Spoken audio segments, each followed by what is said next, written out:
Hey everyone, this is Match Point Tennis.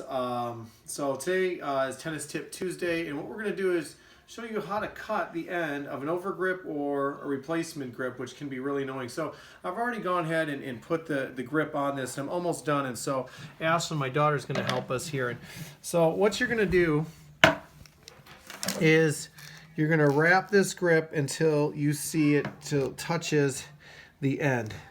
Okay, and so you're going to take a pen and you're going to mark it. So I think it marks right here.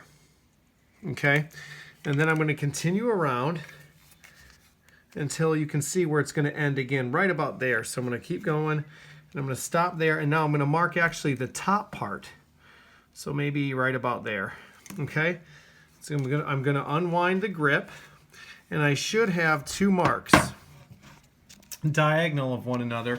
And so all I'm going to do is take my scissors and to the best of my ability, cut from one side to the other. It doesn't have to be perfect, so let me rewrap this. Okay, and so we're going to go tight.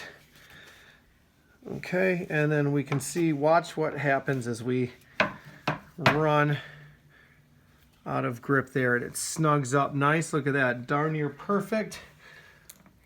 Grab your, in this case, tape,